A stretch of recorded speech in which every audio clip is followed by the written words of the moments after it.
NYYST. Holla, why do they doubt the kid? I'm about to prove them all wrong again. I got a low tolerance, cause they don't even know what the problem is. It's me. You waiting on the boy to fail, then hold your breath and face your death. Cause you play a roulette with each step I progress, no less. Go ahead and place your bets, cause we know where we at, we know we top tier. Cause all the hate that you bring, we know it stops here. I'm taking off like a rocket here, ain't stopping here. It's strange how they cannot see the future, but see profit here. Wait up, we gon' always win. Promise that that's not a promise, yeah, that is a threat. You know that I promise to bring the team commas. Welcome back. This is episode 451 of the NYYST podcast. We're live on NYY Underground. I'm your host, Christian, and I'm joined by my co-host, Sem. What's up? And my co-host, Chris. You? And SGR. What's up? Okay. The gang is all here. This was supposed to be a special episode. Well, it's still going to be a special episode. This is the annual 2025 Fred's projections for the New York Yankees. And I sat here about a week ago, exactly a week ago. About a week ago. Shut up. You want to get started early? Yeah. And I said no injuries. I said, let's just have a great celebratory show. I teased you guys being here. I said, and we could just have a fun show. And fuck you, baseball gods. Fuck You jinxed it. you. You jinxed it. You know what? If you want to give me, Chrissy Jinx passed on down. Yeah, dude. Douchebag. I'm the blitz now. Wow. What a douche. Of all things that we have to deal with right now, Gerrit Cole had Tommy John surgery. The Yankees are going to be without their ace for 2025. It's a tough day, man. I had to shed a tear the other day. And some of 2026. Don't forget about that. No, let's relax here, okay? Oh. If he gets the speed bridge done, it's a 12-month rehab.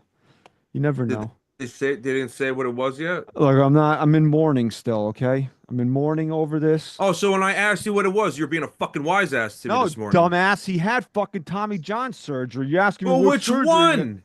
What do you mean, which one?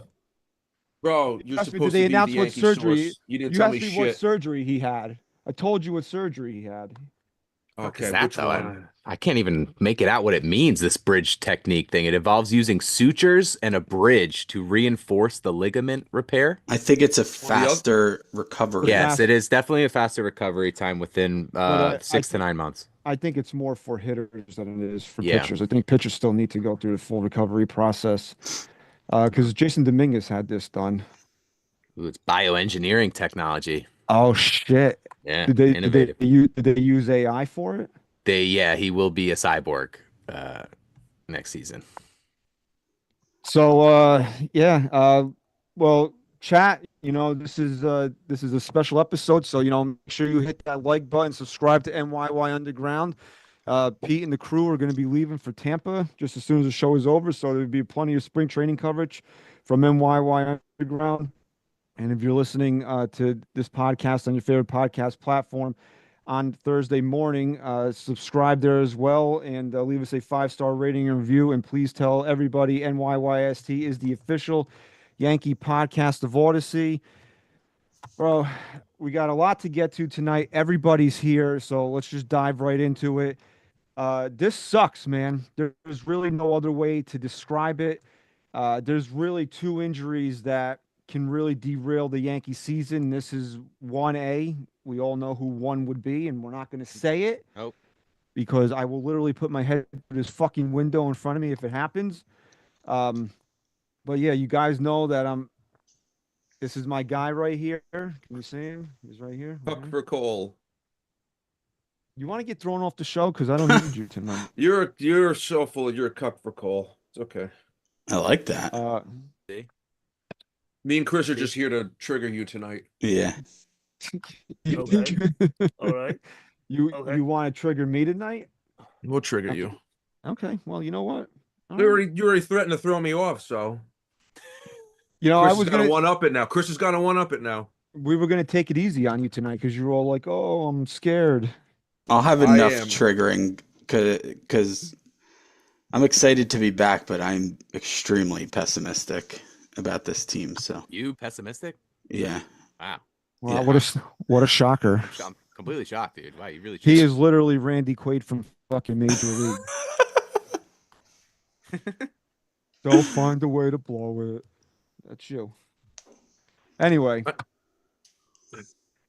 uh, look, the Yankees had a tall order in front of them to get back to the World Series in 2025 if everything went well, and things are already off the fucking rails here because you're losing Gerrit Cole for the entire season. There's no way to sugarcoat this. This is a terrible injury for the Yankees to have to face in a year where they're trying to get back to the World Series. This is a terrible injury for them to face in any year, let alone a year where they have such high expectations on them and they need everybody to pull their weight and kind of go above and beyond because there are still some very glaring holes on this team. So you look at it and people are like, well, we survived without Cole for 3 months last year. Well, you had Luis Heel step up last year, who, guess what, is missing 3 months himself this year. So now you look at this rotation, which was supposed to be a strength for the Yankees, and now you can argue if it's maybe one of their bigger weaknesses because you had Gerrit Cole, who's the ace, and you love Max Fried as the number two. Well, now Max Fried has got to step up and be the ace. You signed Max Fried because you didn't want Carlos Rodon to be your number two, and now Carlos Rodon is your number two. And Clark Schmidt, who I love Clark Schmidt, he's already dealing with a back situation where he's been pushed back a week and he has had trouble staying healthy in the past. And now the back end of your rotation, which was supposed to be, Carlos Rodon and Clark Schmidt, is now Carlos Carrasco, what the hell is the guy's name? Will Warren and Marcus Stroman. Nobody wants Marcus Stroman on the team. If you gave me if I was the GM for the Yankees and somebody offered me a way out of Marcus Stroman, I'd still trade him today, even with the situation that the Yankees are in. So this is what they're faced with right now. So there's no way to sugarcoat this. The season, yeah, I get it. People are telling the season's not over. Yeah, the Yankees can still. We'll talk about this a little bit later on. I think they can still be a playoff team, but being a favorite in the American League, being a team that you expect to get back to the World Series, I think they've taken a major step back by losing the race for the year. So we'll go. There's four of us here tonight. So Sam, you chime in, and we'll go around the room. It's not Trevor Bauer. I agree. It's I the don't know if Yankees thing to do. Why? They get Harabelis Chapman, Domingo Herman. Just get another woman beater on the team. Why not? Just to sign us up. I don't know. Listen, I'm a pretty pessimistic guy myself today. We're in trouble. What did we say last week? We were talking about all this shit and how Cole's 34, right? 34, Stroman's 33. Cole's still doing good and Stroman's like at the end of his career. Maybe Stroman's still going and Cole's at the end of his career. It's not the end of You don't know what's going to happen. You You jinxed it. You said it. You're a bum. I hold you accountable. All right, great. All right, Chris, I'm done with you tonight. Here's my thing. Can the Yankees get to the playoffs without him? Yeah. I genuinely believe that. And I think come the trade deadline, if they're where they're expected to be and a powerhouse in the American League still, you can go out and get another pitcher. I have enough confidence in Fried to step up. I can't say the same for everyone else. Can they still get there? Yeah, but the domino effect is what troubles me more, I think, at this point, because you're relying more on Stroman now, who you don't even want to be here. You're relying on Rodon once again to be the number two. It's a big blow, obviously. I mean, we had our stomachs in knots last year thinking this was going to be the case, and we got lucky. And then all of a sudden, this happened. You got to wonder how much Gerrit Cole's camp and the Yankees camp knew about this when he opted out, that this was a possibility. And if that's true, if that's the case, then we're just right back to the same old Yankee bullshit where it's like, I mean, we all questioned the opt out, right? And how that made sense. Again, I don't know this for sure, but it's becoming a little clearer now. They're painting the picture a little bit that they had to have known something was up. So why are we waiting until spring training for it to get this bad? Again, it doesn't soften the blow. It still sucks. Can this team still do it? Yeah. But I have my concerns beyond Cole being out at this point. So I don't know, man. It's just another blow to this season when, these windows are closing. Gerrit Cole is going to be another year older next year without a year pitched in MLB, which he's never done before. So it's extremely concerning now, and it's extremely concerning looking into the near future. Ryan? And I was really looking forward to seeing Cole and Fried together too at the top of the rotation, because that's, if I had to look forward to one thing the most, I would say it was that 1-2 could have been very lethal. So now you're going to have Rodon step up, be a number 2 again, and he would have definitely benefited from falling in the back end of that rotation this year, but he has to step up. Clark Schmidt could have used another year under the radar, but he's going to have to step up and be in the spotlight.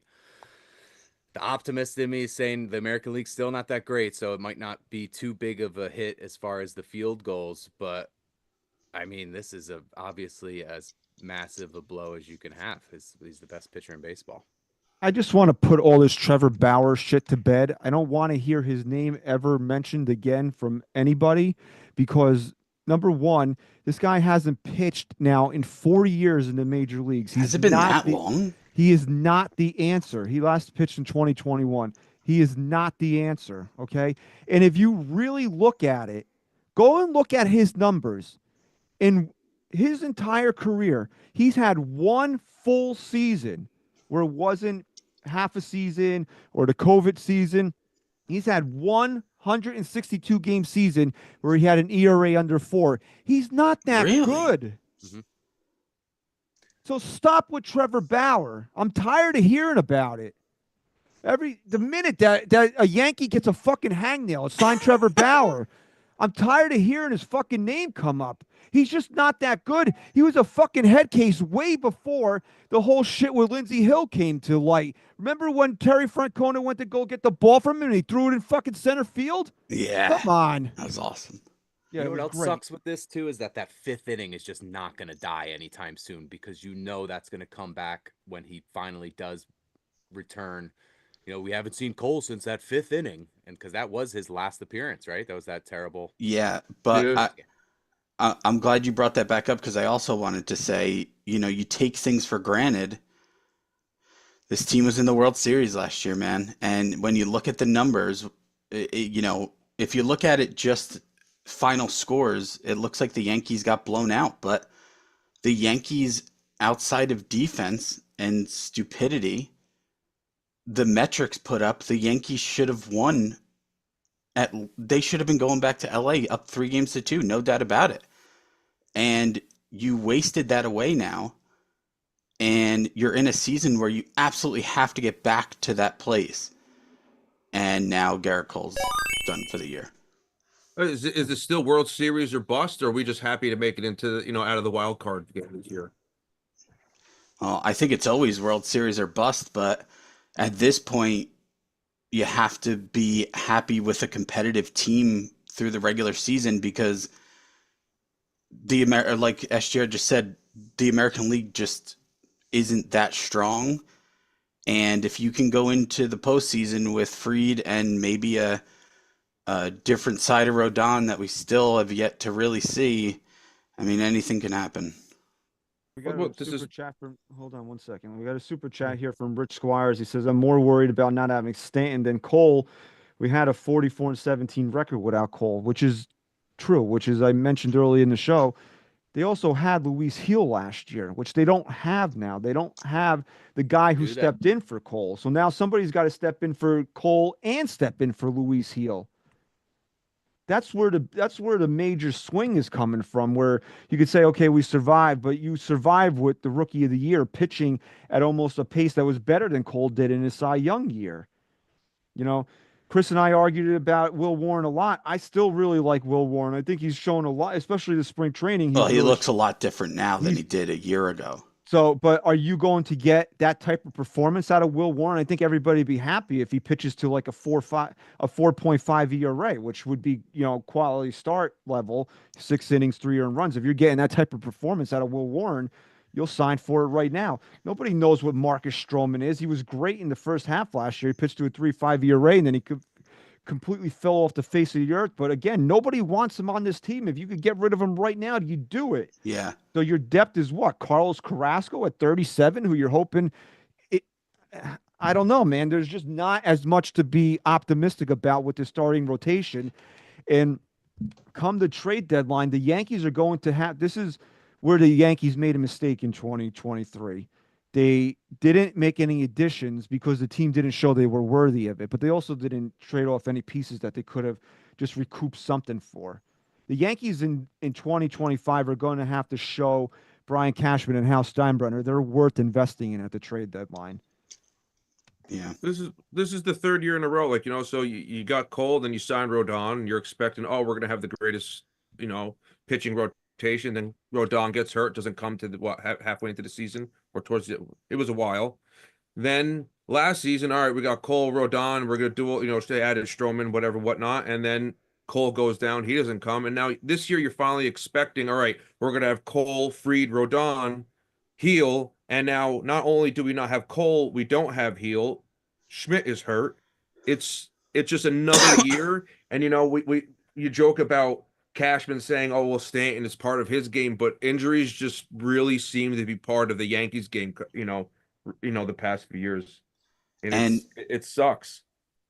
Another thing too, I think Matt Blake has earned our trust at this point. I trust that the Yankees are going to have good enough pitching. Again, I'm going to harp on this. I think the Yankees are still going to have good enough pitching and with a weak field, around them to still be a playoff team. The Gerrit Cole injury doesn't stop me from believing the Yankees can be a playoff team. There's other factors. It stops you from believing they're a World Series team. Well, 100%. And that's the biggest issue. And that's where, you have to ask yourself, do you trust Cashman at the deadline if they're extremely competitive to make that type of move and who's going to be available and so on and so forth. But you have to remember too, this team's going into another season where they have to make the World Series even before Cole gets hurt, that there's still question marks that shouldn't be question marks. And so now we're back to the game of prioritizing what moves are going to have to be made mid-season to complete the puzzle. And now we're talking about guys like Gerrit Cole who are invaluable. You don't replace Gerrit Cole. So that becomes a really big problem when we hit October. And, if Stanton's not here as well, I just don't see how this team is a World Series contender. I just don't. You need the horse to carry you through October. And that's where Cole's loss is going to be felt the most. Yep. Because you could say whatever you want about him. This guy laid his nuts on the fucking mound in the World Series last year. He gave up 1 earned run in 12 and a third innings last year. And I beg anybody, I beg you, I really do, if you're stupid enough to still blame Gerrit Cole for not covering first base in the 5th inning, to go and rewatch that, because I've watched it so many times. Anthony Rizzo in his scrambled egg brains needs to get to first base. That's his play to make. He has to get there. He is so much closer to first base than Gerrit Cole is. That's a hill I'm going to die on until I am no longer here. Yeah. Especially after what Gerrit Cole did for that team to get them to that point. Run to first base. Well, you ever notice, especially in recent years, a lot of first basemen rely so much on the flip. Even when they're right next to the bag, sometimes you're wondering, why didn't he just take it himself? And then you just saw Rizzo fall right into that trap where, no matter where the ball was, his first thought wasn't to get to the bag. It was, oh, I'm just going to flip it to Cole. And then you're adding another layer of uncertainty when you look up and no one's fucking there.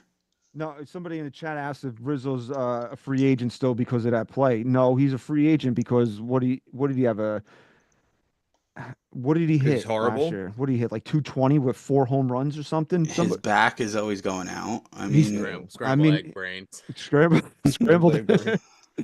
scrambled egg brain in a wet noodle bat. I mean, how many people are clamoring for that at first base? It's not a good meal. No, it's not. But They throw some rice in there though. Ben Rice.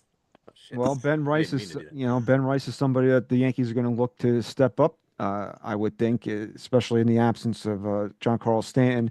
We're doing a very abbreviated Fred this year. Normally, we run through like 15 or 20 names. I got 10 today because we have so many people on the panel here. Plus, we got the Cole news, so I didn't want to be here forever. But I think that what we're going to be discussing is kind of the most important stuff. But look, as a fan, you want the stars out on the mound, right? You want the stars. It makes the season more exciting. And to know that your ace isn't there, it does take away some of the excitement of the season this year. At least last year we're like, yeah, he's not here, but he's coming back. Like, he's not coming back. yeah. And that's a tough pill to swallow as a fan, man. Because it's also, we talked about this last week, part of baseball is being entertained. Like, yeah, the Yankees can win with fucking Will Warren on the mound, but I want to watch Gerrit Cole pitch. I want to see him do that. Like, so it's tough, man. It's just, I don't know if you guys did. I know I did. When I saw it, my days are so fucking crossed up. It had to be Monday when they officially announced it. I didn't feel anything because you knew where this was headed on Friday. Mm-hmm. I woke up at 5 o'clock in the morning to your text, Chris, because I passed out at like 10 o'clock on Friday. And like, I was up from 5 o'clock in the morning all day Saturday because I couldn't go back to sleep because I knew where this was headed. He doesn't do this 2 years in a row without now having to go under the knife. Mm-hmm. So look, man, and going back to what you were saying earlier, and I am of the belief that the Yankees and Cole both knew something, but I don't think that they knew that this was going to be what happened. I think that both sides knew that the elbow could be an issue, but I didn't think at that exact moment in time they knew that this was going to happen because they would have just had to have him get it done. Or, Brian Cashman is such a scumbag. He would have told him to go find another team and had him, But according to something I read, that Cole never actually opted out. He just informed the Yankees of his intention to do so because I don't think he could have just walked back into the contract as it was. So I don't know how true that is. But, I do go back to that and say that because we all sat here and said, like, it would be so easy for the Yankees to just make sure he's still here, give him the extra year. And they said no. And he said, yeah, I'm good. So they had to, this was a ticking time bomb. And I think both sides were just kind of hoping to get through another season at least. And I don't want to steal anybody's thunder because I was watching Pete and Francis the other night. And one of them brought it up and said maybe Cole in a different year in 2024 goes under the knife in 2024.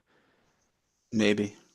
But the 1 year with Soto figured he had to be there for that. It's very possible. And I mean, now we're at the situation where it's unavoidable that he had to have it done. So, I got people that I don't even fucking talk to anymore texting me about this. This is an old Ari Gold line, but I love using it in situations like this. I've gotten more texts and calls about Gerrit Cole having Cy Young, Tommy John surgery than I did when my dad died. Like, do you think you guys don't think that I know this? That he's having fucking Tommy John surgery? But I don't know, man. The Yankees are going to have to find a way forward, and I know a lot of people are thinking that Sandy Alcantara is the answer. Guess what he's coming off of? Tommy John. Tommy John. So you think he's the Fried's perfect coming off of too? The guy who is going to be his replacement, he's coming off of Tommy John. So Who's who this? knows what Fried? No, Fried didn't have Tommy John. He didn't have Tommy John last year? No. It said free to wow, man. This MLB article says free to undergo Tommy John's. Oh wow, dude, he did have Tommy John, but I didn't click the article. That was in 2015. That was the article was Oh, August well, 2014. fake news. He was the Padres' top pitching prospect at the time. Well, we know how Brian Cashman loves his injured starting pitchers. So that's another thing, though, with Fried. Like, I have high expectations for Fried, but he's also not a guy Injury that, prone. gives you 32 starts. Yeah. So it's rough, man. It's just what it is. I don't know. I'm hurting, bro. It sucks, man, because we wait how many months? And that's what And- people don't understand, dude. Like, we put so much time into being baseball fans that we didn't even get one friggin' game into this season. And Gerrit Cole's done for the year. Giancarlo Stanton's probably done for the year. So just in a year where we needed everything to go right, everything, two of your playoff heroes are probably gone for the year. Yep. Hey, I got to drive in there for opening day, and that was one of the things. I couldn't wait to go see Cole pitch, and now what am I going to get, Stroman? I'm like double pissed. Like, I'm going to drive there for a 3 o'clock start, freeze my balls off to watch Marcus Stroman start, because Fried's not going to, doesn't line up to start. Fucking annoyed. I don't know. Still sucks. Yeah, and that's another thing I want to touch on here is the fans. There's a lot of misinformation on social media, which I think we've all come to expect. That the Yankees are getting $27 million in an insurance settlement from Cole's contract because he's out for the season. The Yankees don't have an extra $27 million to spend in free agency now or pick up somebody because the Cole's entire contract still counts against the luxury tax, which people are missing that point. So you can argue whether or not Hal should be paying this luxury tax or not, but it's not factual to say the Yankees just walked into $27 million they could spend on players now. Yeah. If anything, you can make an argument that maybe they can get a $12 million player because then that or a $13 million player because the Yankees are taxed at $1.10 for every dollar that they spend right now. So if you And want what did that insurance policy cost? So it's not 27 million. whatever an insurance policy costs, I don't have any idea what that. Yeah, would but cost. does the cost of the insurance policy go against the tax? Like, does that factor in? I don't know. But it's never been a question of do the Yankees have the money? It's now become a question with all these penalties and a question that's answered that they're not willing to go over the tax. I think also we have to look at what's available out there and is it worth it for Hal Steinbrenner to pay a tax on a certain player? Do you want a guy like Eric Fetty? I mean, he's a serviceable fourth or fifth starter. Are you going to pay 110% tax on him, or are you just going to stay in house right now? And no, if you were gonna go over the luxury tax, the time to do it was for an actual third baseman. If you ask me, it's not now. I mean, I agree that the Yankees needed third baseman. I think that was before all this shit happened, that was the biggest glaring hole that they had. But there was a lot of guys out there, but we're comparing everything to DJ LeMahieu, right? So it doesn't matter. You stick a broomstick out at third base, it looks more attractive than DJ LeMahieu. But was anybody really out there going to set the Yankees apart in the American League? I don't think Bregman. so. He's playing second base, by the way, okay, I don't care. and he would have cost the Yankees $80 million. Don't care.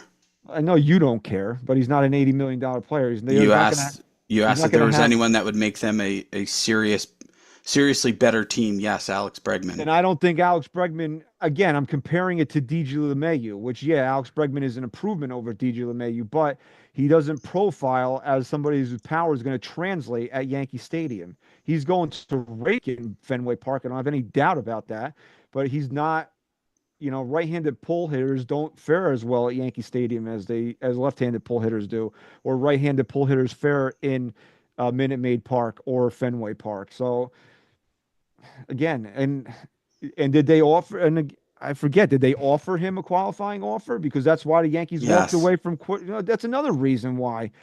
This is again, this is a whole nother conversation that we don't really have the time to fully get into right now. But this qualifying offer has to go away. The Yankees walked away from a better first baseman because they already signed a qualified free agent. Ridiculous. I know you think it's ridiculous for the Yankees to walk away, but who's giving up 4 of their top 6 draft picks, especially for Christian? No, I'm saying the policies in place are ridiculous. Yeah. It's been since 2012, that qualifying offer. That's when it was implemented. Okay, Max Fried's here for what are you signing? A 7-8 year deal. Okay, it's you look at it, say, okay, I'll give up 2 draft picks for that. But Bregman, you don't want for 7 years because he's not going to age well. So you're going to give up 2 draft picks for a guy you're going to pay in real money $80 million for that you really only want here a year or two, or Christian Walker, who's 35 years old, that you're going to have to pay $60 million to give. It just doesn't make a lot of sense. I understand a lot of the moves the Yankees made. Does it put them over the top? No, I don't think it does. And especially now that we're facing all these injuries, the Yankees are going to have to hope and pray, man, that they get even more than we were bargaining for from some of these guys. Like we said, certain guys had to do certain things. Now add 15% to it because Stanton's not here, or the pitchers, figure out what, Carlos Rodon can't be a basket case and give you 1 good start, 1 bad start. He's going to have to live up to that contract this year. Agreed. So I don't know, guys. It's just it's not the way we wanted to start the season here. The Yankees you have all the hope and optimism of a new season, and it's just wiped away with 1 fucking tweet. I mean, it's just I can't get it. Now that I'm sitting here and we're talking about it, it's just a brutal injury to have to deal with as a fan and as somebody that we have to cover this team, man, because that's part of what I got you get excited when you know that Cole's getting ready to pitch and you're getting to talk about one of his games. It's also a little, for me at least, it's a little bit more exciting of a show. Now you're going to go through a series where I'm going to have, you could be looking at it, Stroman, Rodon, and Will Warren. Like, it's going to want to break down those starts. Like you said, too, it's the entertainment factor of the game. Like, to see this team win is one thing, but to see the guys and they make it enjoyable and fun to watch. Gerrit Cole's right on the top of that list. There's no one I enjoyed watching pitch more than Cole 2 years ago, especially. I said last time I wasn't going to do it anymore, and I'm not going to. I'm not going to acknowledge this person because it's just the dumbest of dumb things that I see him write every fucking week in this chat. And he knows who he is. Maybe he doesn't. Maybe he's just that stupid that he's oblivious to it. I just saw it. So I mean, if anybody wants to say a final word on Gerrit Cole, go ahead. If not, well, it's time for Fred here. I'm ready for Fred, man. I'm excited. So I sat here and I knew, because we just spent about a half hour on Gerrit Cole. Like we said, it's a major loss, and we'll dive into more of what it means for the team when we get to the win total. And I said, do we really want to sit here and break down 20 guys? And normally like Devin Williams would be on the list, but okay, we get it. If he's healthy, he's going to be good. I don't think. Do you doubt that he's going to be good if he's healthy this year? No. I think one glaring omission might be Clark Schmidt, but again, I love Clark, but I don't know, man. I feel just like right now I'm kind of down on him with the back right now, and just we need you, bro, and you're already dealing with an injury, So, and then if you look at this lineup, really, without Stanton, without a third baseman, I mean, there's really only 7 guys to talk about. Plus, I took the 2 top pitchers in the rotation. I mean, what else is there really to discuss? I agreed. I like your list. So, and again, I try to vary these. I did a lot of home run totals this year because I feel like the Yankees have to make up for what they don't have, and that's Juan Soto. And so I think a lot of that is going to be the power that they get from some of these guys. Would you agree with that? Yes. So, uh, and I'm very surprised that the fans were all on the positive side of every one of these polls. I thought the fans were going to be a lot more negative than they were here. There was But one that was trending negative when I think the win total was the closest to being, Mm. but that one was kind of neutral. I would think it would finish 60-40, but we'll get started here. We'll start around remember, we're gonna snake back around. So I will forget. So just remember, I'm gonna start, then Chris, then Sem, then Ryan, because I'm just looking left to right on my screen here. So remember where you're at. Okay, can you guys do that? Yes. Okay. So we're gonna start here with. So a lot of people might be new to the show. We pick up new fans every year. So let's explain who Fred is. I don't even know. Was it just a happy accident that we did this one year?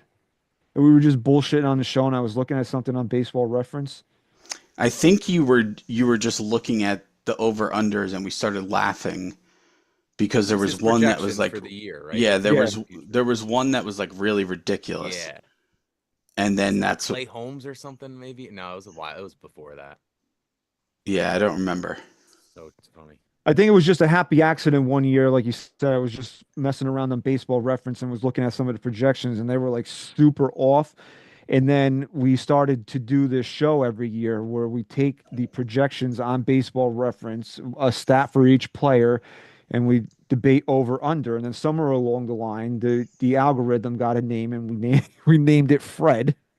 Drunken Fred, who's sobered up this year. Yeah, Fred had, and I think last year as well. I think Fred is, really cleaned up his act here. Instead of having, Shrimp. maybe 2 bottles of whiskey every night, he's might be having like a shot with, like maybe Okay. mix it in with his. There's still a little. Some of them are still a little drinky, but others are. Maybe it's Ki- just beer I- now. Just beer, Fred. Yeah, maybe just beer, Fred. I don't know. It's possible because I look at a lot. I looked at a lot of these numbers. And I think a lot of them are really fair. So let's start here with the captain of the Yankees, Aaron Judge. Aaron Judge hit 58 home runs last year, possibly the greatest season we'll ever see from a right-handed hitter in our lifetime. Fred's got him projected for 46 home runs this year. The fans voted 80% over that he's going to hit over 46 home runs. Again, this is a number that I really like. I think he's going to go over. I think he will still hit 50 in the low 50s. I don't think he's going to be chasing, or it'll even be talked about that he's going to be chasing his record this year because he's not going to have the same protection in the lineup. But I really thought at some point Judge wasn't going to be a 50 home run hitter. And then I said, I got to see him do it first. Because if you look at every year where he was completely healthy, and sadly it's only been 3, he's hit 50 home runs every year. He's hit at least 52 home runs every year, right? He hit 52 his rookie year. Yep. Yeah. So if he's gone through a season where he hasn't missed time due to injury, he's hit at least 52 home runs. So, I'm in that 50 to 51 range. I think Judge is going to carry the team, obviously. And if anything happens to him, we can just pack it in. But I'm going to take the over on 46.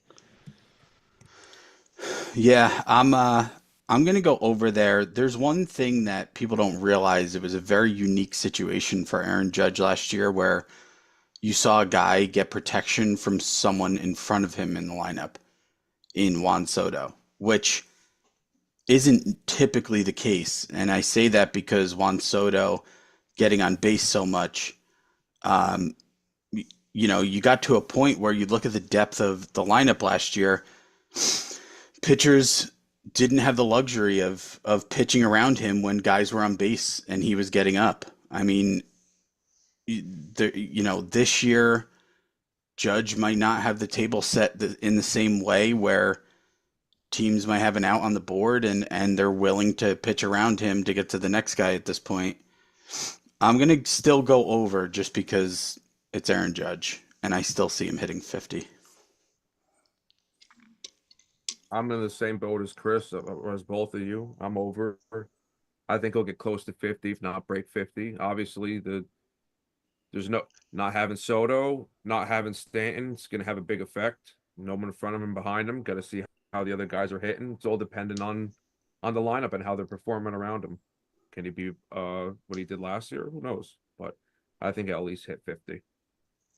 Yeah, Chris, that's a great point about with Soto in front of behind, and then you got to think about teams. You saw that trend usually would start in the later half of the year with walking Judge. I see that right out of the gate this year. Teams will not be pitching to Aaron Judge with this current lineup construction. So because of that, I don't know if he'll have the opportunity to crack 50. I want to still say he'll get at least like 45-ish. I might even go with the good old push, but I'll go under. I'm going to go under 46 Wow. runs this year. We got to be the contrarian here.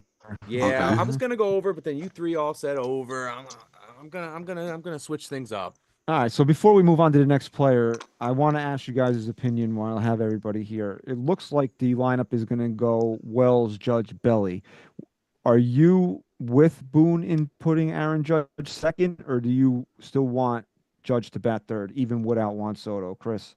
I want him third. I think I was against it last year, but I think it worked out well, and I think having two guys in front of him again with the opportunity to get on base, and you don't have as much depth right now. I think it's more protection for Judge to have guys set the table at this point than it is to bat him behind him, because no one's scarier than Judge. So there's really no true protection in that sense. I would have kept him third. Jason?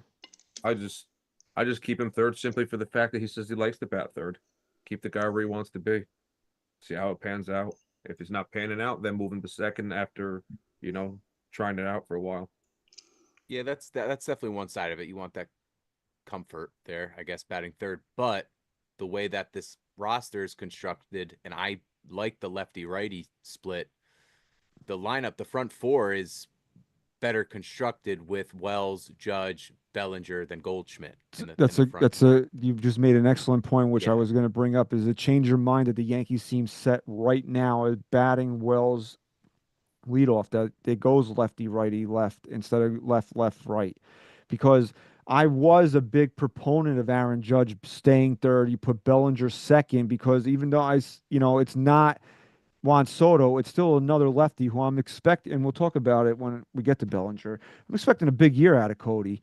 But I don't know, maybe the YPM got me here. I really like Wells, Judge, Belly. I don't know. I think it can really work. Again, it's spring training. Who I don't know if he's facing ham and eggers or not, what it's leading to, but Wells is showing a lot of pop right now, leading off with Judge behind him. Could lead to a big season for Austin Wells. I don't know. I'm really, the Yankees have swayed me on this to, if the top of the lineup is going to be Wells, Judge, and Bellinger. I absolutely hate Wells leading off, but from what you just said, it kind of at least got me on board. I wasn't thinking of the fact that he's hitting in front of Judge. And Wells is a guy that you want to maximize however many good pitches you can get him to see, because he can do damage. I just don't like Wells leading off because I just don't see him as that table setter guy that the Yankees need. But maybe you are maximizing everything you can get out of him by hitting him in front of Judge. It's interesting too, because the first time that you saw him batting leadoff in the lineup, my first thought was, they just want to get him at bat so he could be paired with Cole and then get taken out of the game. But now it does seem like that's actually a plan here, and he's reminding me of like a Kyle Schwarber type right now out of that first spot. So I don't know. I don't see why not. At this point, you don't have a true leadoff hitter. There's so many question marks, and you could say, Ryan, you're just dropping the fucking hammer down tonight. The Yankees don't have a real true leadoff hitter. So I mean, they did. Do you want Volpe to be that guy? Do you want Jazz Chisholm to be that guy? They all have their reasons why they shouldn't be that guy. And does Wells, what's his reason that he shouldn't be? That he wasn't really great in the first half of the year. He really found it at the end. He's looking like he's in great shape, very lean, looking good. And I mean, what's the worst that's going to happen? They don't have anybody else to really do that. right All now. right, let's table Wells for now because he is coming up later. Let's get to Max Fried here, the Yankees' big offseason acquisition. The projection was the 3.25 on the ERA. The fans voted 64% under. Chris? Isn't it Oh yeah, SGR go me first now, now? bro. You No, forgot wait. already. No, you are. Oh, because you went first. Now it's me. Okay, got Yeah. it. I want to say under, man. I think this is a great line, actually. And again, this is 3.25. another one that I love. I love this number here. I think it's a great line. I'm gonna go over, but it's gonna be a slightly over 3.25 and still a strong year. And that's just me being cautious. He can very easily be under that, but I'm gonna go with the over here. Jason.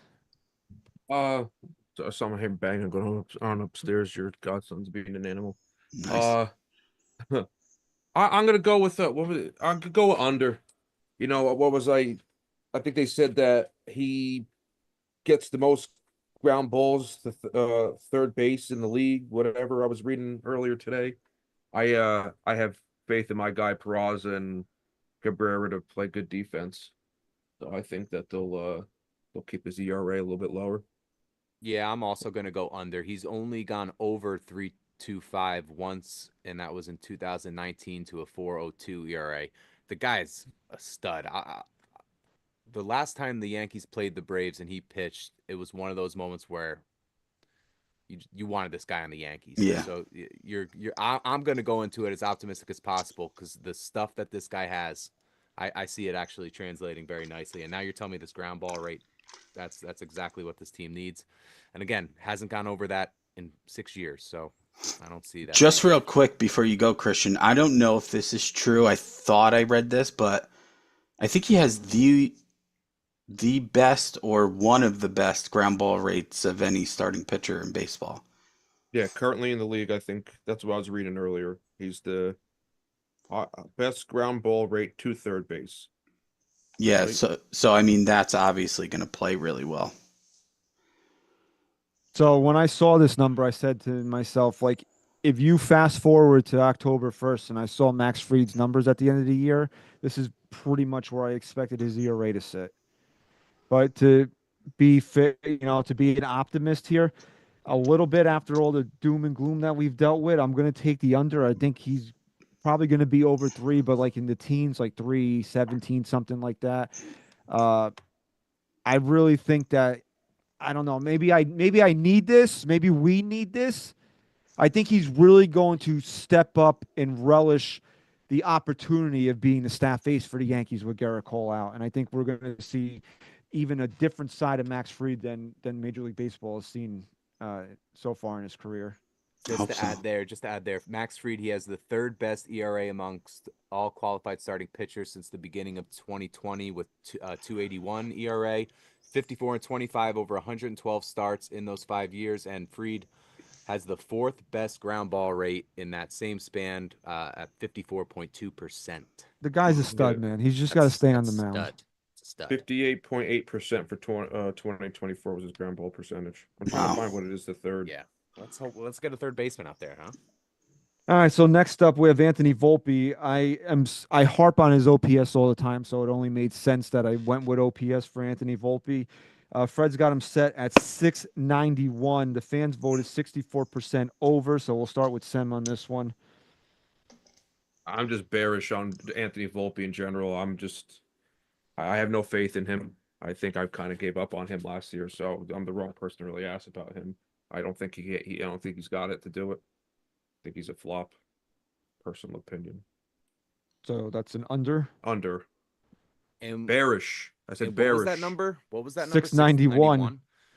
I'm gonna go off of the postseason Volpe of what I saw and that confidence boost from how he performed in October. He was at a OPS of 657 last year. That's not a crazy jump that needs to be made.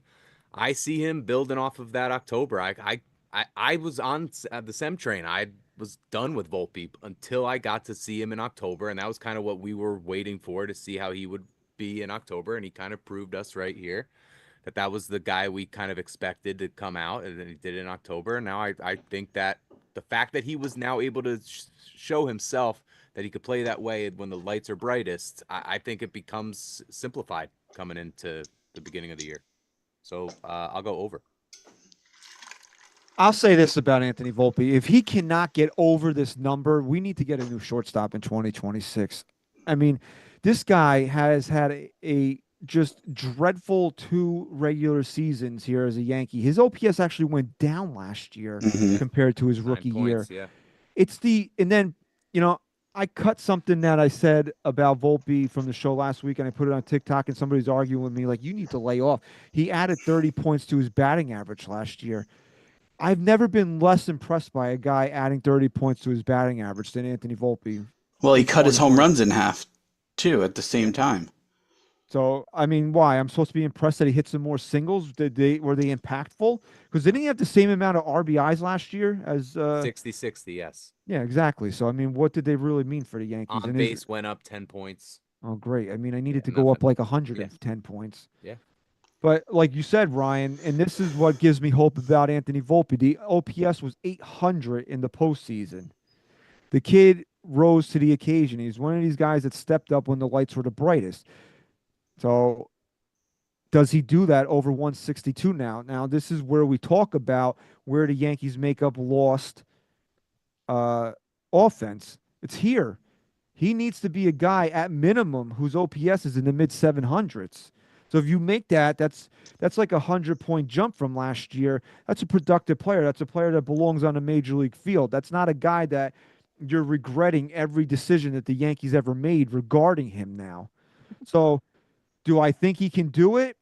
If you asked me this on September 30th last year, I tell you no. But after I watched him in the postseason last year, I am going to put my hope and say that Anthony Volpe can get over this number, and I think by at least 60 points this year. So I'm taking the over. So I'll preface by saying I am taking the over. You look at his career OPS as of right now, and you're asking him to jump 30 points from his career OPS. But here's what I'll say. Here's why I'm taking the over. His October was incredible, but I think that does more than just what you see in the stats. I think a player like him rising to the occasion when it matters most, having that big grand slam, I think it matures you. I think it puts you in a different, almost having a different perspective of where you belong on this team. And if you really look at it right now, especially with Stanton out, there's no doubt Volpe's one of the leaders on this team right now. He's in a completely different spot. He's surrounded by guys who haven't even played a full season, in pinstripes at this point. And he's if he rose to the occasion in October, I think he's going to rise to the occasion of what they're going to be expecting of him this year. So I'll go over. But I'll also say, if not, I'm with you, Christian. They got to look elsewhere at this point. So we're up to the Yankees' new first baseman here, Paul Goldschmidt. This is another number that I really like because this is where I kind of was thinking Goldie would sit this year. It's 22 home runs. The fans took 71% over on the 22 home runs. This is of the two main offensive acquisitions that the Yankees made this year. This is the one that I'm more down on because I just don't know what he has left in him. I heard him on with Evan and Tiki. It was yesterday. Yeah, yesterday was Tuesday. I can't get my days straight anymore. Or it might have been Monday. Because I was coming home from the same place on both. It doesn't matter. But I heard him on with Evan and Tiki, and he said that he was just not in a good hitting position in the first half last year, and he worked on it, and that's why he had a much better second half. So, again, now he's a guy that's 37 years old. Is it going to take him 3 months to get back into a good hitting position? But, again, now where you're looking, again, we always talk about where you're going to get the lost offense from. We had a scrambled egg brain, wet noodle bat first base last year. Christ, man, that cough. Sorry, dude. So if you get a first baseman that can hit 20 home runs, that's a big improvement from last year. So I don't know what to expect out of Goldschmidt. I got to say I can expect at least 20 home runs out of him. Does he go 23, 24? I just don't know. But if he gives me a 21 home run season, knocks in 65, 70 runs, I got to be happy with that. I'm going to take the under, but I don't, not like a 10 home run, get this guy the fuck off the team type of under. I think he'll be in that like 20, 21 range. I think SGR was supposed to go first here, but Yeah.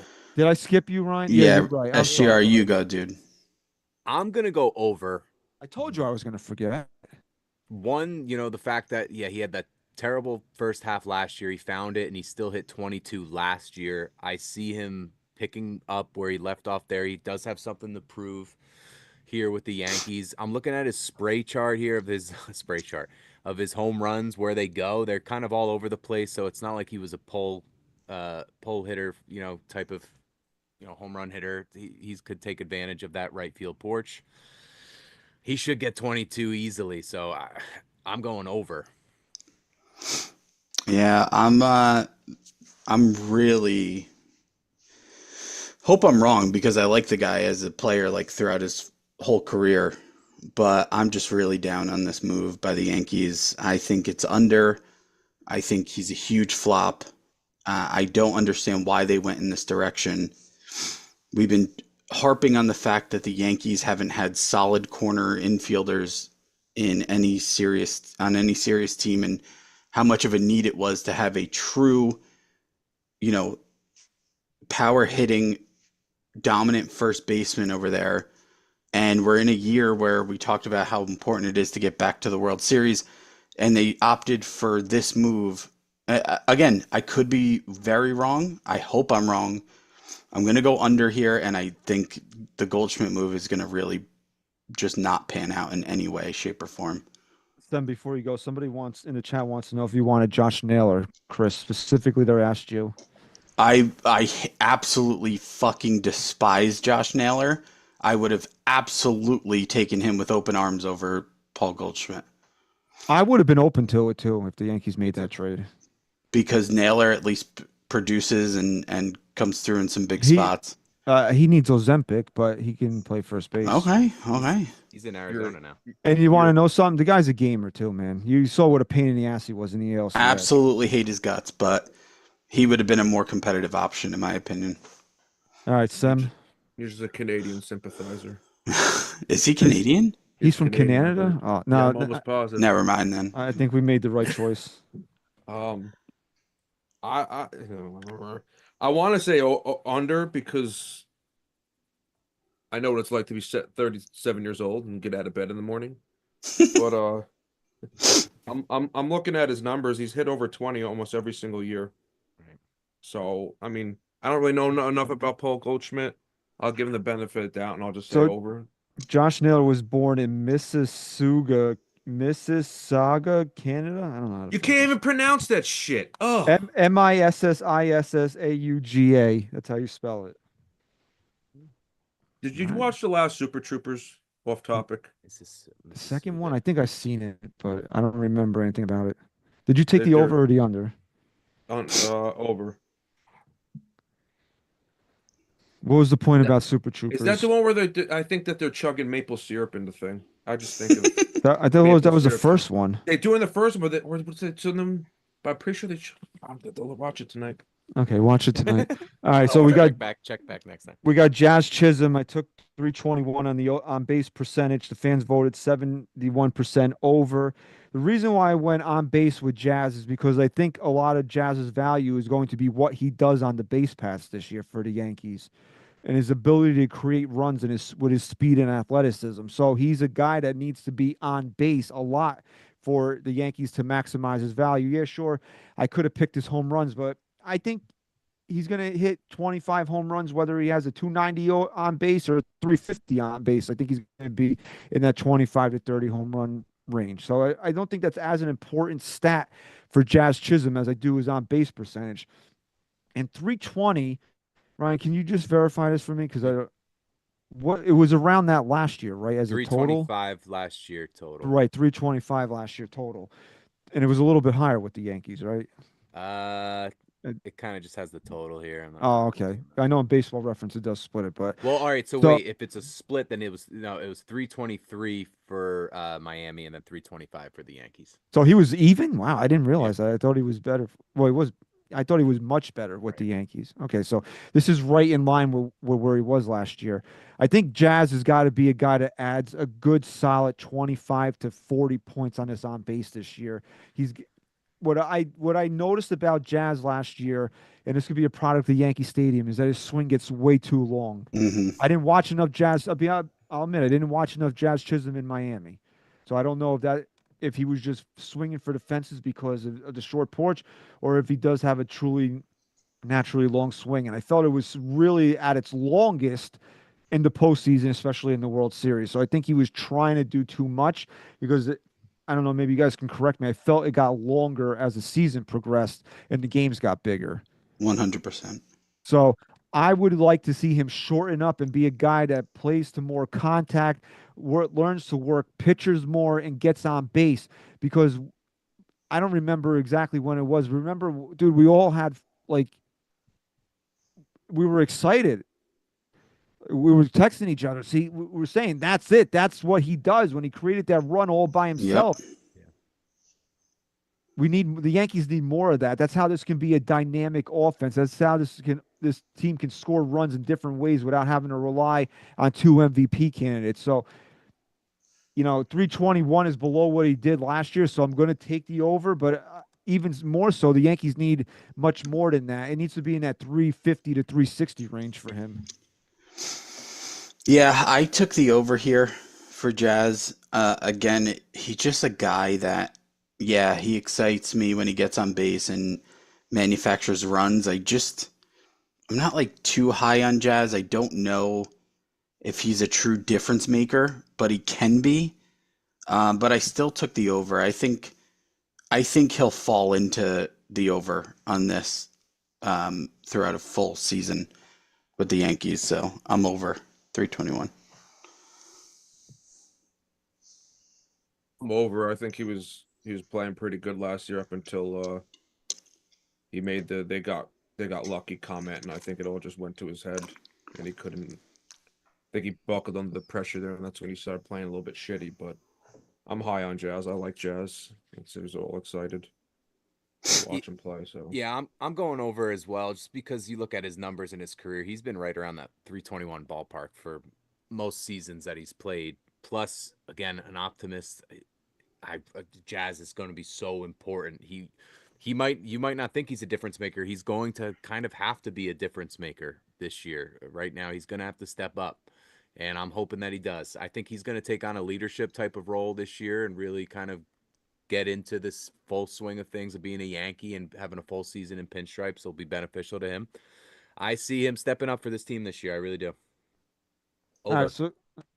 All right, so we're up to here. Jason Dominguez, who looks like he is going to be the left fielder, or at least you hope at this point. So the over-under is 243 on the batting average. I'm surprised the projection was set this high because usually it is based on what they have done in their careers, and he doesn't have the at-bats really. But the fans voted 70% to take the over, Chris. For who? I'm sorry. We're Jason talking about Dominguez. Jason Dominguez, right? I'm actually very optimistic about Dominguez this year. I think defensively it could be an issue. There's no doubt about that. We've seen his issues out there, but offensively in a full season, I think you're going to see why the Yankees are so high on this guy, and I think we're going to see more than just the glimpse we saw a couple seasons ago where he looked like he was a future superstar. I think he's really going to step up in a big way for this offense this year. I'm going not just over, I think way over 243. Give me a way over, bro. How far over? I think he's in the 280s. Yeah, you think he's going to hit 280 this year? Yeah, I really do. I think he's going to be a guy who's just really difficult to get out this year. I'm telling you, if he's that guy, the Yankees aren't going to miss Juan Soto. I'm telling you right. I don't think they will. If he's that guy, the heel to Cole last year. Pretty that's much. true. So, that's true. Let's hope. All right, Sam. I'm gonna take the over. I think it's gonna be a rocky start. I think he's gonna figure himself out, and then he's gonna get a little bit of confidence. Everyone's gonna stop talking shit about him in the media, and he's just gonna start lighting it up. I mean, me and you both been there and watched him hit a fucking rocket right at us. So I'm high on him. Plus his name is awesome, so Great name. I like him. You know he's named after Jason Giambi, right? It's fine, Really? man. I don't give a shit. I'm just telling you, relax. He's got Fucking he's got two Why? S's, bro. Who's naming their kid after Jason Giambi? Mr. Dominguez. Wild. He was a big Yankee fan in 2003. Wild. All right, SGR. I'll also go over. I am kind of hesitant to go over. I don't see him having a monster year, but if he's anything like he was when he first came up, and if he can somehow bottle that into the duration of a long term, then he's going to be a major bat.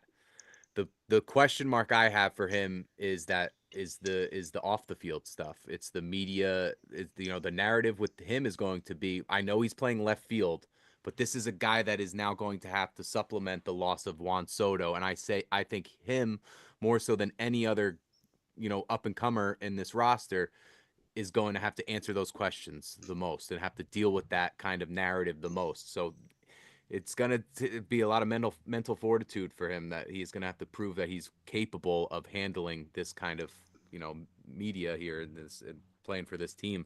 I think he's up for it. I think he's kind of he's very even keeled and doesn't let anything really get to him. So that's why I'm going to be optimistic and go over. Do you know that he already has an endorsement of he's on the bag of plantain chips? I think they're called Munch Kings. That's great. I'm very Nice. happy for him.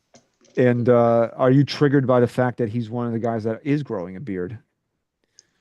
As long as he hits am. home runs, bro, I don't. He could grow whatever he wants. I do love what You- Judge said about that the other No, day. I though. did He with the agreed. tradition and everything, but Yeah. also I've been on record as saying I don't care if he draws a dick on his face if they win the World Series. I don't know. 100%. 100%. That's all I care about, dude. Tattoo it right on there, right on the cheek. So Dominguez at 243 is too low for me. I don't think he's going to be 280. I think Chris is set. I would love it, bro. I'm not wishing against it. I think Nah, 260, bro. 265. that's what I said. If he's in the 265 to 270 range and hits the Yankees on the other side of 25 home runs, that's going to be a real big weight off their shoulders in trying to replace Juan Soto this year. So I do think 243 is too low for him. You just hope that he settles in left field and he plays. He doesn't have to be a Gold Glover out there. Just make the plays that a major leaguer is supposed to make. That's it. That's all we ask out of you. And hit. And if this kid is who they say he is, regardless of who's hurt, who's not hurt, even if Juan Soto came back, this had to be the year the Yankees gave the keys to Jason Dominguez, right or wrong. Right. Correct.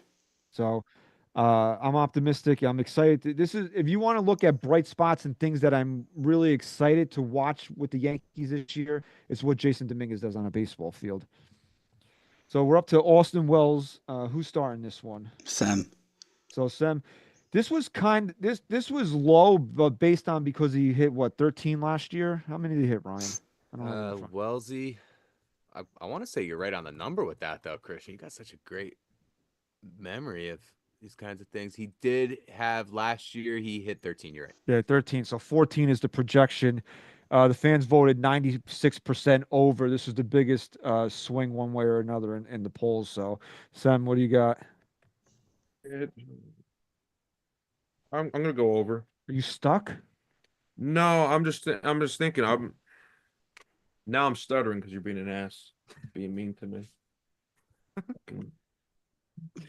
I put my dog down a year ago today. I saw something that my daughter wrote, and it's on the wall. And it just That's kinda hit me great, a little Christian. funny. Way to fucking. And you're making Really? fun of me. You He piece had to of weave shit. that in there Make so fun of everybody you. felt Piece of bad shit. for I him. mean, Dealing with I'll shit, send the dude. picture of it to You you, already dude. It's a brought this heart. up today. It's a I'm heart sorry around about my that, dog's Sam. name. I just noticed it. Dirtbag. You can pick it on He's me. been looking at it. He's been sitting there for a fucking okay. hour. He wanted to bring it Okay. up to get sympathy points. No, it's I don't need sympathy. I'm gonna start Because he didn't bring up his Crohn's disease this week, so he had to have something else everybody could be upset That's over. fucking bothering me too, but I didn't want to bring that up. You know, just no. So Wells, what 13?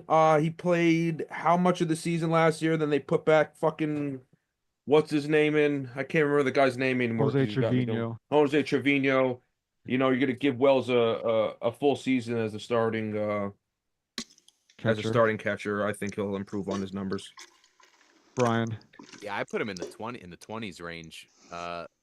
Another year developed, but the big kicker here is now if he's going to be the leadoff guy and he's hitting in front of Aaron Judge, so right by default you're going to run into 14.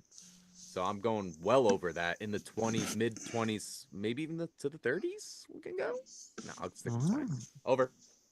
I think if he hits leadoff, it's 25 easy because pitcher's going to come right at him. And I think he's going to run into a lot of get me over curveballs, first pitch fastballs for strikes, because people are not going to want to dick around and have somebody on base for Aaron Judge. Plus, even if he wasn't hitting first, I'm expecting a big year out of Austin Wells this season. And when the Yankees traded Jose Trevino, and I know Cruz, a lot of people are excited about him because of the whiff rate and the splitter that he throws, and he's just got to cut down on the walks and Matt Blake, blah, blah, blah. It didn't matter if they got a bag of sand back for him. The fact that the Yankees traded Jose Trevino shows that they are fully 100% committed to Austin Wells as their starting catcher. And that was the most important thing of any trade involving Jose Trevino. Big Austin Wells guy. I think we saw a lot about him last year when the Yankees were struggling to find somebody in that cleanup spot, and he was really the first guy to settle it down all season. And, it was also, he played a lot of baseball last year, the most baseball he's ever played in his life. So he did cool down towards the end, and he did struggle a lot in the postseason. But I love Austin Wells, man. I think this is an easy over by at least 10. I think Wells kind of has an issue like Jazz does where his swing can get long when he's not disciplined, and seeing a lot of pitches that you can hit. If you do start to slump a little, it's easy to fall into that trap where your swing gets a little longer, but I have faith he's going to stay pretty disciplined this year. I think he crushes that over. I think he has the potential to even double that this year. It's an easy over for me. No, wait. I No, missed that's it. it. Ryan, what did Ryan say? Ryan went over, right? Over. I'm sorry, I didn't mark it down. Sorry, So man. I'm It's like I'm trying not to. even here. It's like I'm not even here. No, I love you, bro. I miss you. I love you too, and I miss you a lot. I didn't get any of that. Well, there's a reason He for doesn't that. love you or he doesn't miss you. Both. I gave Ryan a big hello when he came on the screen earlier, and I barely acknowledged Chris because I don't really care that much. Yeah, you were really excited for him. I love I Ryan. did. I bring it out. I bring it out of him. I miss Ryan. I miss you. Thanks, bro. All right, we're down to the final three here. We got Carlos Rodon here. It was 4.15 on the ERA. The fans are more Jesus, I'm opening all the wrong apps here. The fans are more optimistic on Carlos Rodon than I'm going to be, but they took the under on the ERA of 4.15. They took it at 62%. So it's me now. I think I'm Yes. No. Oh, yeah, you're up. Right. It's me, right? Okay, right, Ryan, you go. 4.15, 4.15. Yeah. Oh man, I want to be optimistic here, and I want to say it's under, but this guy just, you know what? I keep picturing that one inning he had. I don't know what team it was against in the playoffs when he had that first inning. It was like the Royals, and he was the Royals, basically right? wagging his dick around the mountain, Yeah, and they blitzed that him. left Yeah. such a bad taste in my mouth. Like that's the guy that I just can't get over that moment. You blew it. I almost said I don't want to go there, but it was just too much energy exerted there. No, he Like, busted his nut in the first I inning. was gonna go. I was gonna go with that, but It's I all kept it right. PG for the audience. We didn't go I just PG wanna be since you guys careful out left. It's there. still the same. Yeah, no, I know. I just wanted to be a little careful with my wording, It's just, Okay. but it's for me. Kids it's might be just like, watching, I get yeah, it. that's exactly it. And it's just like I can't trust them. That's the guy that I think that the Yankees have. I don't think it's the guy that after that happened he kind of found it a little bit again. I'm saying over, and it's not going to be pretty. He's not going to have a good year, in my opinion. I'm not really optimistic about Rodon. I think with the Cole injury, I'm less optimistic because now he's going to have to step up. I wish he could have just flew under the radar of not being talked about at all. But now you're you're forced to have to be someone that this team relies on. Him in the And- 4 spot is a lot better than him in the 2 spot. Exactly, and that's where my pessimism comes out, because it's not going to happen over. With a very checkered season, he still finished with an ERA under 4 last year.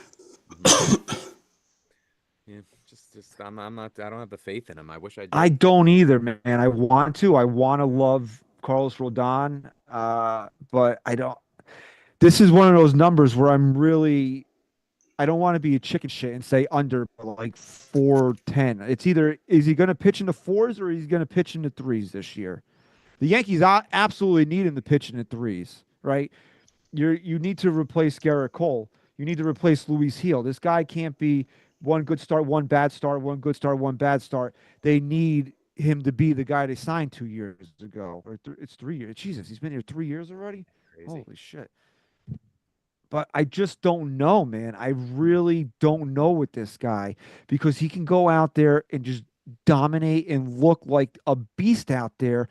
And then the next minute, he looks like fucking like Charlie Brown after Lucy pulls the football away from him. Like, I don't know with him, man. And I want to be, there's certain guys on this team that I can't be positive about, and it's him. And I know that 415, that hook on there is a big enough hook where I'm like, I really want to take the under, but I'm not going to be chicken shit on this. If the under to me is under 4, and I don't think he's going to be under 4, so ultimately I'm going to take the over on this. Yeah, I mean, there's a reason why the Yankees went out and got Max Fried, right? There's a reason for it, and maybe partially they didn't know what was going to happen with Cole, but I think the bigger part of that is Carlos Rodon has not even come close to becoming the guy that we need him to be. If you told me Cole was going to go down, but we'd have a rotation of Max Fried, Carlos Rodon, and Clark Schmidt, who's been very consistent for this team over the last couple of years, I'd say the Yankees would be just fine, but it's just not the case, because Carlos Rodon is just, to me, like we talked about how some of us are just over the Volpe train at this point and we're just done with him. I'm there with Carlos Rodon. It's over for me. I think he's maybe even significantly over 415. Again, would love to be wrong, but that was an easy over for me. I'll take the over as well. I think in big situations he's come up short, and just from I don't like the guy. He doesn't have the temperament, like Ryan says. He's acting like a jackass out on the mound, and then he gives the game up, or he gives the game up and he's crying in the dugout. I think anybody that's gonna go and cry on national TV because they didn't pitch well and act like a baby doesn't have the right temperament to really be a pitcher on the Yankees. And I have no faith. What's gonna happen when he doesn't have Gleyber Torres to cry on his shoulder this year now? Exactly. So, I mean, the guy's wife has to go stick up for me on Twitter and stuff. That's like what I think pisses me off the most. You know what really pisses me off about him? I think he has camouflage on his glove, and I hate that shit. I hate people that wear camouflage hats when they're not hunting. As a hunter, I hate that shit. It just is a pet peeve of mine. And it's not even the right color, fucking camouflage. You don't own a Padres alternate uniform, is what you're saying? No, that shit annoys me. I hate that shit. It's duck blind mossy oak. It's not real tree. It's the wrong shit. Are you done? No. Well, get it out. I want you to. Picked on me. You're mean. I should have let you drown in that pool. Yeah, I wish you did. I wish you did. This Crohn's disease wouldn't be so bad. Show just got dark here. Okay. Last player on the poll here, and then we'll get to the team win total, is Cody Bellinger. Fred had this one set at 20 home runs for Cody. The fans said, no, Fred, you're wrong. Cody's going to go over that. They voted 59%. No, they voted 9. This was another 92%. There's another big one here. 92% on the over. Who's starting this one? Me. All right, go. When this team first got Cody Bellinger, I wasn't like too excited about it. I think I was the right level of excited when they got him. But how everything's played out to this point, Cody Bellinger is just a guy in my mind that is going to really fit in here and push this offense kind of to where it needs to be. I think this is one of the easier overs for me on over 20 home runs. I'll take the over. I think the guy wanted to be here. I mean, his dad was a Yankee, right? I Clay. think it means something to him, his lefty batter. And I mean, he's gonna be batting behind Judge is what it seems like. I think they're gonna be walking Judge, or he's gonna see maybe a couple more favorable pitches, and it's gonna work in his advantage. Yeah, hitting in a lineup with Judge, and it's definitely going to help him. At 20 home runs, again, not that much. You look at his spray chart, he favors right field. I mean, that's porch. He's going to porch a few, right? So you got to go over at that point. If he's his guy, he once hit, what was it in the 50s? How many home runs did he hit? Did he hit that many? That MVP. It was right around. I want to say it was right around 50. It was the year after Judge did it. I want to say, or year before, right around the same time. Yeah, it was 47 home runs, 115 RBIs. That was in 2019. That was the juice ball year. Juice ball year, but also that spray chart is what's telling me I'm spraying on the over here. All right, because it's all to right field. So over. I am a big Cody Bellinger guy right now. I said numerous times on the show, Cody's going to bang in New York. I fully believe he's going to have a big year this year. Again, what's a big year? 32 home runs. I don't think that's out of the realm of possibility for Cody Bellinger. Yankees obviously need that type of performance out of Cody Bellinger, but I think him being in a place that he wants to be with the lineage of his dad's a World Series champion here, although his dad was a ham and egg as a player. With the short porch and his, he's like you said, Ryan, he's a pull happy kind of guy. As long as he stays within himself and stays on the field, I don't see how he doesn't hit 30 home runs this year. So I'm taking the over on Cody Bellinger. I mean, I know that, like Chris, you said you were the right level of excited when they traded for him, which to me means that you realize that he's a good player. He's not a superstar player, but there's an upside to him that can make him a good complement to Aaron Judge. And that's where I sit with him also. Like when they traded for Cody Bellinger, I wasn't like, oh yeah, Cody Bellinger. I'm like, I like this move because I think this can really be one of those things that didn't cost the Yankees a lot, but will pay high dividends for them. So Cody's gonna bang, man. 32 home runs is my pick. So obviously the over for Cody. You also have to remember too, when they got Cody, we just had lost Juan Soto, so your brain immediately goes to replacing. Yeah, I mean, the move for Fried was first, but as an offensive replacement, yeah. No, that's what I meant. This was the move that was looked at as the offensive replacement for Soto. So yeah, I agree with that. So another great point in the chat. Jay Farrell brought up that Wrigley was brutal for hitters last year, especially hitters like Cody. So then I look it up.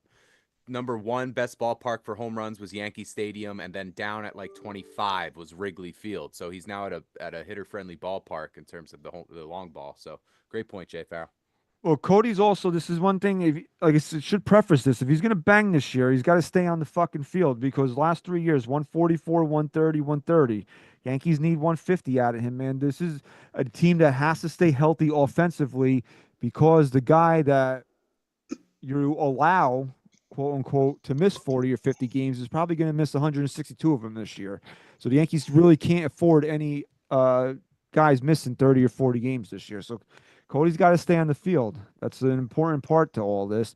And the last poll here, the last projection is team wins.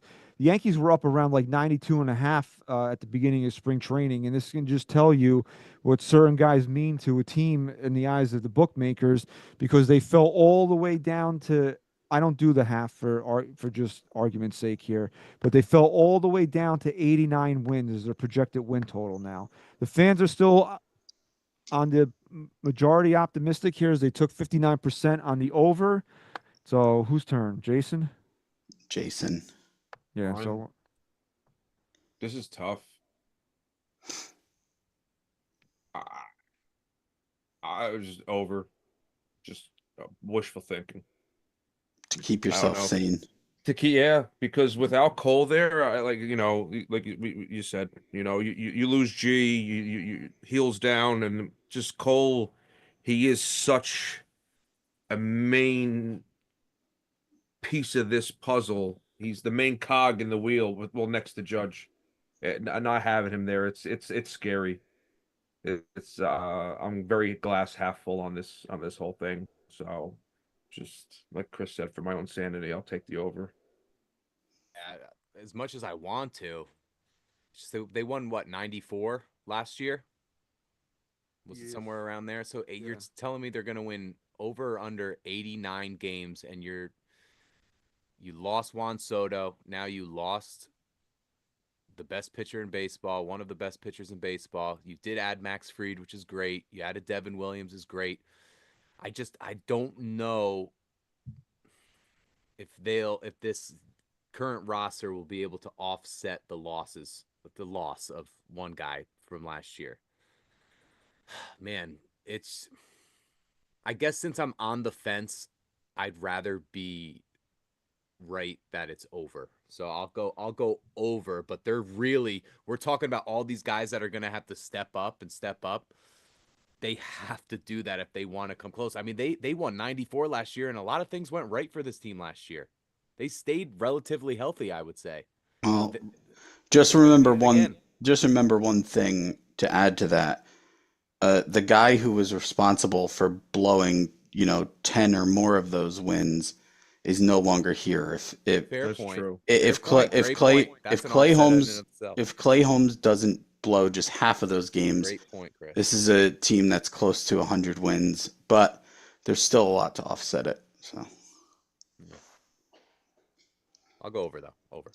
okay, Ryan says over. Again, this is one of those numbers where I'm really sitting on the fence with 89 wins because I was way more optimistic than a lot of people were about this team coming into spring training. I really truly sat there and looked at the landscape of the American League and said there's absolutely zero reason why the New York Yankees aren't back in the World Series in 2025. Whether or not they closed the gap on the Dodgers was something that we had to see when we got there. But as far as the other teams closing the gap on the Yankees, I don't think anybody did it. I think Boston had come pretty close to doing it, but I don't think anybody did it. Now, you subtract Gerrit Cole, you subtract Luis Gil, you subtract Giancarlo Stanton, and the Yankees haven't added back to that puzzle. So this is a team where I said everything goes right. The offense plays to where it needs to play to. We have the best rotation in baseball. We have the best back end of the bullpen in baseball. It's a team that wins 92, 93 games without even trying, really, right? So now we're looking at a situation where you're eliminating 2/5 of your rotation, your ALCS MVP. How do I say this team wins 92, 93 games still? I can't do it. And that doesn't mean that I'm saying, oh, the sky is falling, the season's over. Because are there four other better, if you take I don't want to concede the division, but I think Boston right now, as we sit here on March 12th, is probably better than the Yankees with the additions that they've made. Okay. Are there now three other teams that you can sit there and say are going to win more games than the Yankees outside of the division winners? I don't think they exist in the American League. So I still do think the Yankees can be a playoff team at 87, 88 wins. I just think that they're going to have that much harder of a road to get to the World Series this year because they won't have home field advantage in the postseason. They will probably have to play the wild card series. And without Gerrit Cole to ride in October, without having your playoff hero in Giancarlo Stanton to hit clutch home runs, game-breaking home runs, I don't know if the Yankees have enough as we sit here on March 12th to get back to the World Series. Now, again, I said earlier in the show, the Yankees are going to have to show Brian Cashman and Hal Steinbrenner they deserve to be invested in at the trade deadline. I think they can do that. So then at the trade deadline, we can have a different conversation about where I think the Yankees are going to wind up. But as we're sitting here right now, I think at best, it's hard for me to say this team can win a division, but I still think this is a playoff team, but I'm under 89 wins.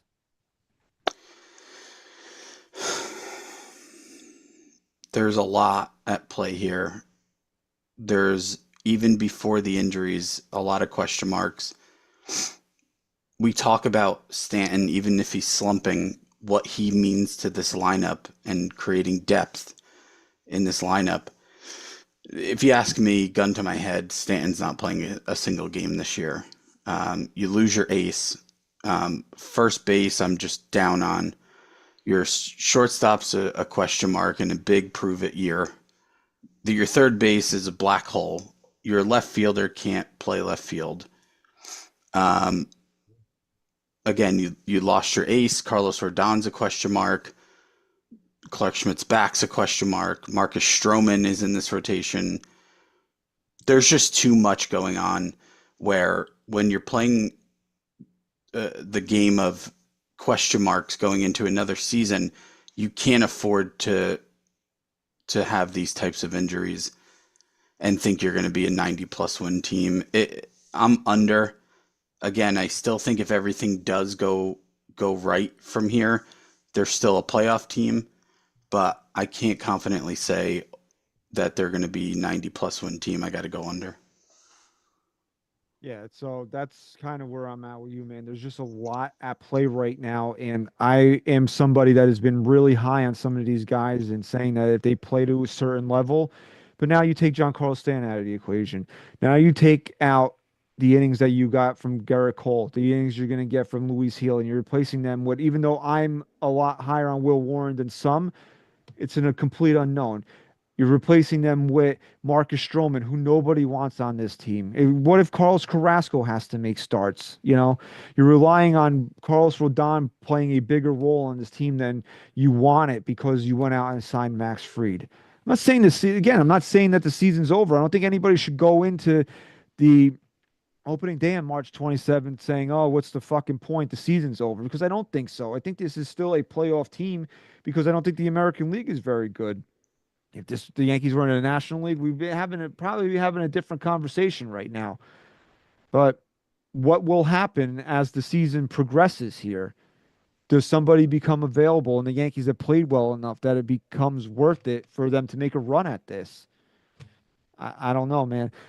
Teams have won World Series with big key pieces being out. I remember it was Ronald Acuna, right? The year the Braves won the World Series, he was out.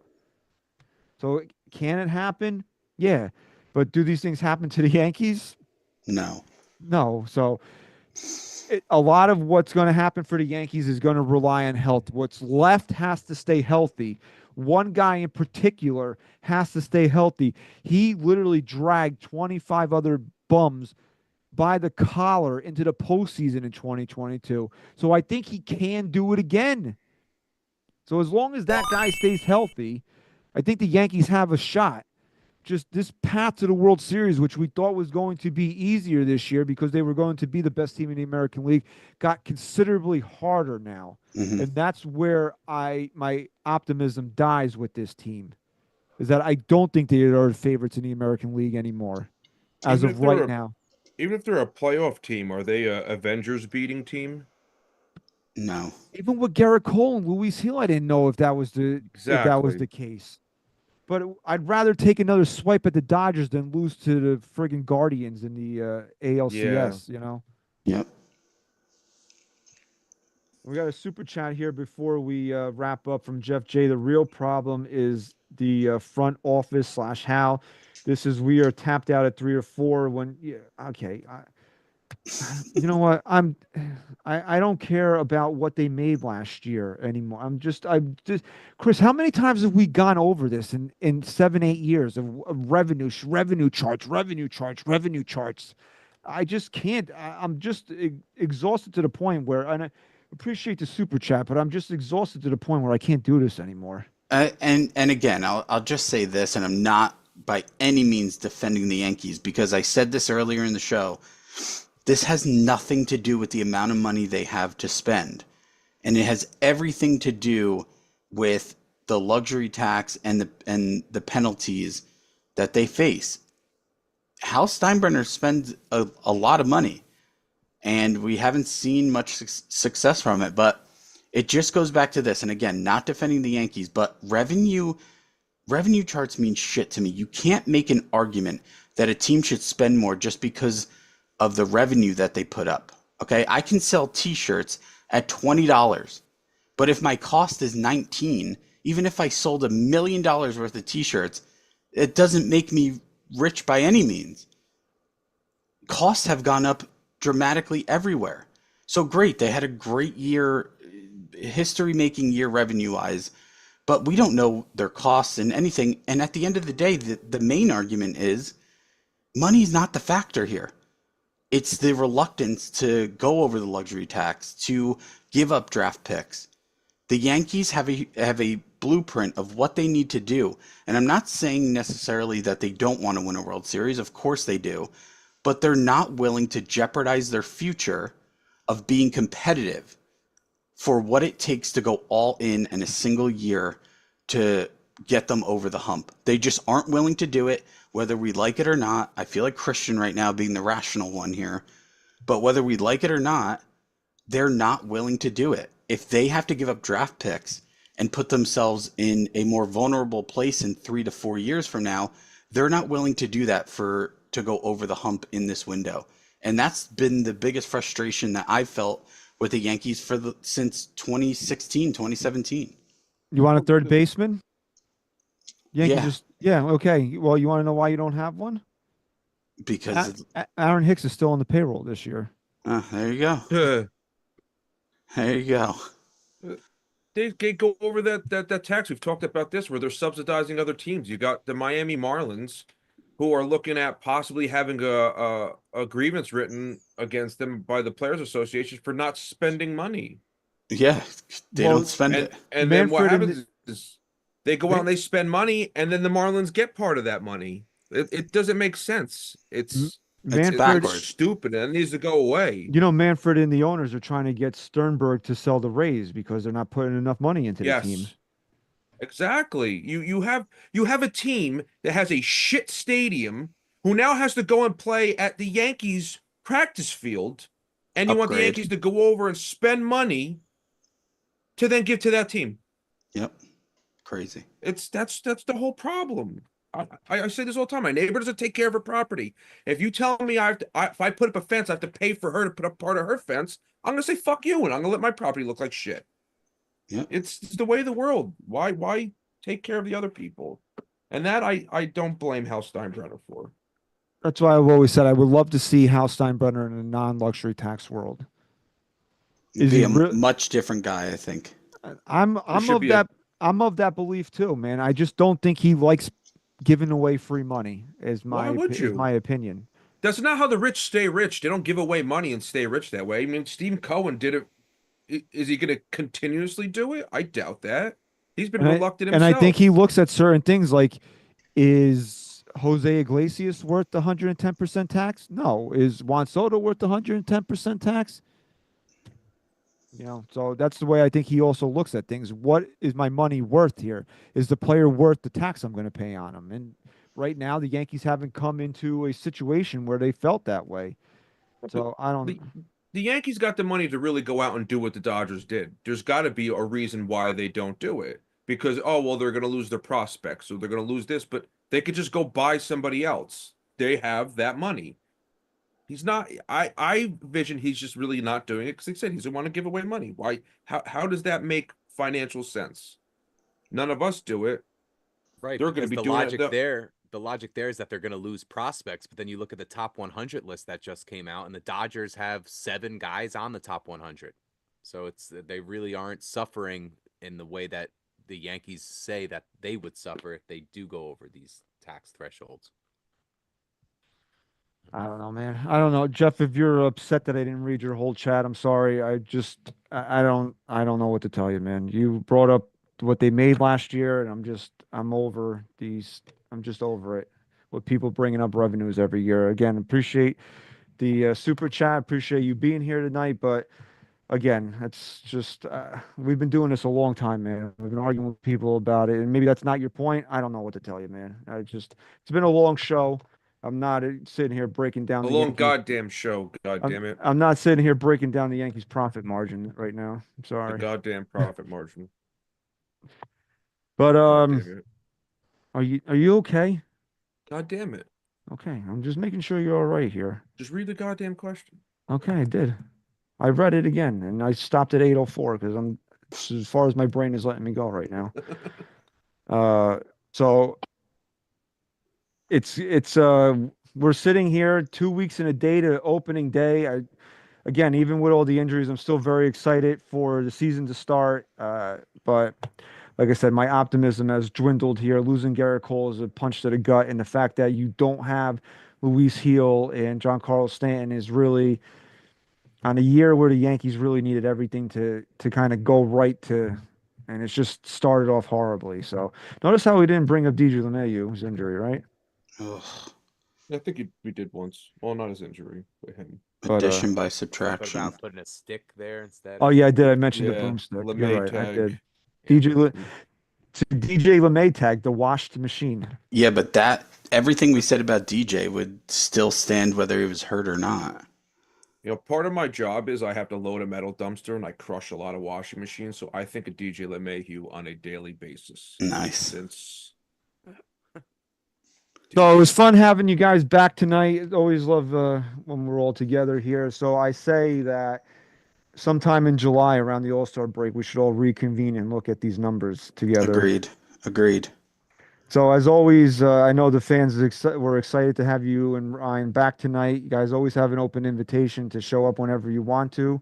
But I think that's something that we should look forward to around. Maybe that would be like an All-Star break type show. We'll take a look at where the Yankees are in the first half, and if you want to change any opinions on these numbers here. But we want to thank everybody that's been in the chat tonight. Super long episode, but a lot to talk about. Gerrit Cole's done for the year. Fred's projection. So thank you, everybody that's been with us tonight. If you're still in the chat and haven't done so already, like this video, subscribe to NYY Underground. We'll take it home now because I know Pete's getting ready to catch a plane, so he can go. Him and Francis and my best friend in the whole world, Kev, is they're going to be down and Jira too are going to be down in Tampa covering spring training for NYYU. So safe travels, everybody. Best of luck. Show everybody that we run shit down there. Okay.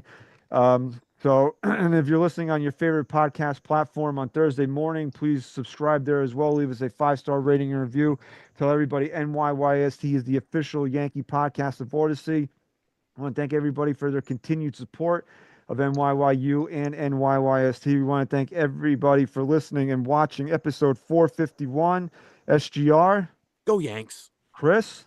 Till next time, fellas. Sem, say goodbye. Goodbye, everybody. Can't make a promise, but I do my best. 25 sitting on 25 racks. Just got started, no, we ain't done yet. Bought a new crib, that's a goddamn flex. Sign that check. Told them last year that I been up next. Can't take calls, but I send that text.